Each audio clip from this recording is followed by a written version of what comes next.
Pemirsa Hasanah, belakangan ada semarak beragama yang cukup tinggi bisa dirasakan sehari-hari. Banyak aktivitas yang diberi label Islam, halal, hijrah, dan lain sebagainya. Di satu sisi ini memberikan angin segar, ternyata hal-hal yang berbau Islam semakin diminati masyarakat. Bahkan belakangan muncul pemukiman atau perumahan Islami. Memang ada banyak bentuk rezeki dari Allah. Salah satunya adalah mendapatkan karunia tetangga yang baik.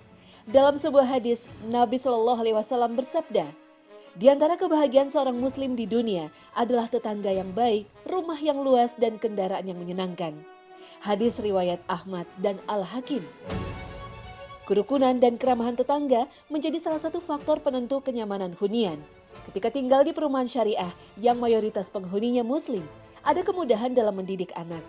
Para penghuni perumahan ini merasa anak-anak mereka tidak akan mendapatkan pengaruh buruk dari teman sepermainannya.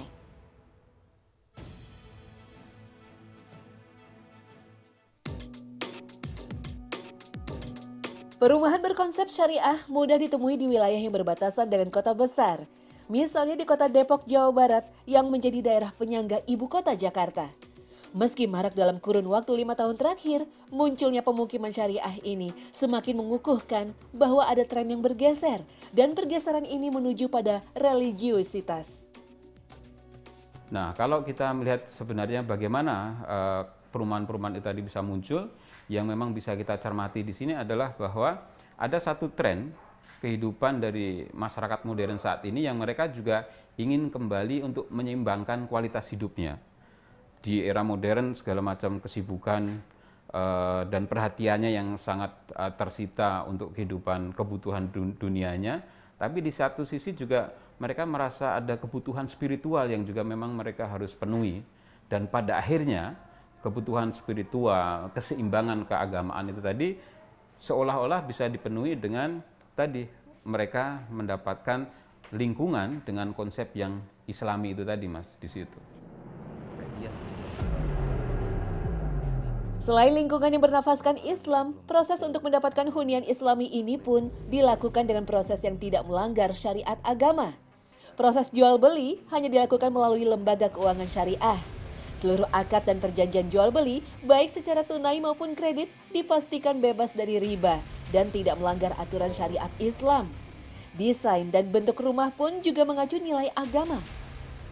Kepada etika Islami, jadi misalnya seperti konsep rumah kita ini, pintu utamanya kita tidak langsung menghadap ke jalan dengan maksud supaya apabila pintu sedang dibuka, semua aktivitas yang di dalam tidak langsung terlihat keluar.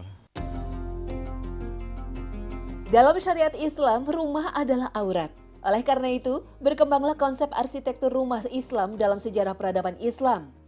Rumah berkonsep Islami lebih mengutamakan desain dalam daripada luar rumah. Seorang ahli seni Islam, Ernest J. Group, mengungkapkan bentuk dominan dari arsitektur Islam sebenarnya terletak pada arsitekturnya yang tersembunyi. Maksudnya, arsitektur Islam baru bisa terlihat setelah memasukinya dan melihat bentuknya dari dalam.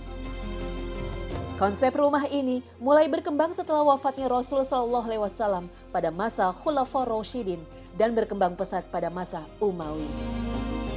Pada masa Umawi, gaya arsitektur Islam merupakan perpaduan dari arsitektur bergaya Romawi dan gaya Timur. Pada masa itu, umat Islam masih berpegang teguh pada aturan yang melarang menghias rumah dengan benda-benda bermotif makhluk hidup.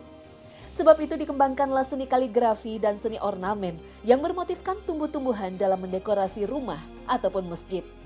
Secara prinsip, rumah berkonsep Islami memiliki batas yang jelas antara ruangan yang bersifat umum dengan ruang pribadi. Ruangan interior dan aktivitas penghuni di dalamnya tidak mudah terlihat oleh tamu yang berkunjung ke rumah, sebab rumah ibarat aurat bagi penghuninya. Banyak hal-hal pribadi yang harus dijaga kerahasiaannya. Di sini enak aja lingkungannya gitu, Mas, menurut saya. Sangat nyaman untuk anak-anak. Anak-anak banyak kegiatannya. Di sini bisa mengaji, terus untuk orang tuanya juga ada kajian setiap hari Sabtu. Meski masyarakat atau konsumen berhak memilih lingkungan yang cocok bagi dirinya dan keluarganya, namun hendaknya tidak kemudian menjadi eksklusif. Karena aktivitas kehidupan tak hanya di lingkungan tempat tinggal saja. Tapi banyak lingkungan yang harus dijalani, demikian pula hidup berbangsa yang heterogen. Sebaiknya ada semacam pengaturan khusus tuh bagaimana relasi yang terbangun di dalam sebuah perumahan muslim pun juga masih tetap mengedepankan aspek-aspek heterogenitas.